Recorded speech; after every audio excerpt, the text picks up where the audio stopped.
Chapter 9. In his high school years, Abel Jackson felt like he was holding his breath. It was like diving, only not nearly as much fun. From the moment he left Longboat Bay at the beginning of each semester, something inside him took a deep breath and held on until he got back. Like a good diver, he taught himself to relax, to resist panic, to believe he had the strength to do what he needed to do. During those years, he wondered if his mother would marry again. It didn't seem right that she should live out on the coast alone.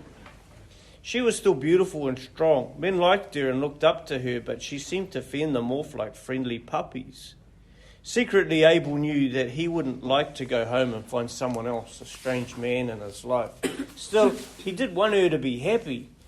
But Dora Jackson, his mother, never married again.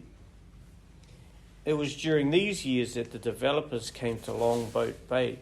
They were businessmen and councillors in suits and BMWs who wanted to build a resort in the bay. All the land around the Jackson place was national park and could never be touched. But a hotel and golf course and swimming pool and marina could all fit on Jackson land. When these men saw Longboat Bay, they saw money, piles of it.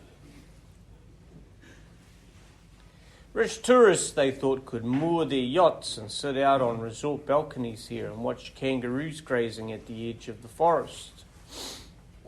International entrepreneurs could play golf and make deals. Helicopters could bring people in daily for whale watching tours. Charter boats could take fishermen out every morning. And scuba lovers could meet that big old groper that Jackson kid played with every day. To them it was a gold mine, a fortune waiting to be made. But Dora Jackson didn't want to sell. The businessmen were friendly at first. Their fat red faces were splitting with grins. They brought flowers and chocolates and bottles of champagne. Little gifts were followed by bigger gifts. A new outboard motor, a wind generator. This is no place for a woman on her own, they said. They offered her good money, but she didn't sell.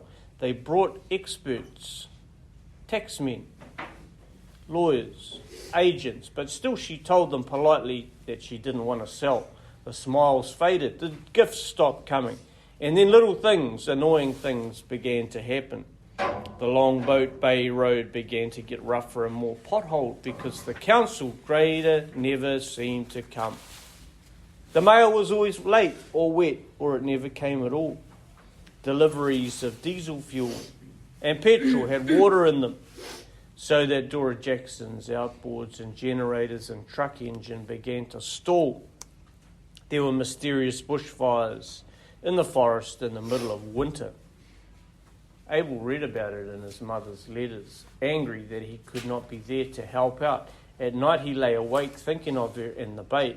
He knew she would hold out against whatever the money men did. She was stubborn as a tree and just as strong, but he hated how it wore her down, wasted her time, pinched at her nerves. Those men didn't understand that a place isn't just property. They didn't see that Longboat Bay was a life to his mother, a friend, and maybe a husband to her as well. Every day at that peppermint tree there, she was thinking about Abel's father. It puzzled him how a person could do that year after year. But as he grew older, Abel could see how strong her love was for her, all these things, the sea, the bush, the house, her husband's memory. It was love that stopped her from being lonely that made her strong. It was like food to her. Abel knew that it was his mother's love that kept him going. All those dull high school years while he was stuck inland, holding his breath until he was blue in the face.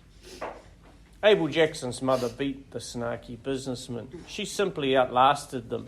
Her calm patience wore them out. They got bored and fed up, and after 5 years, they left her alone.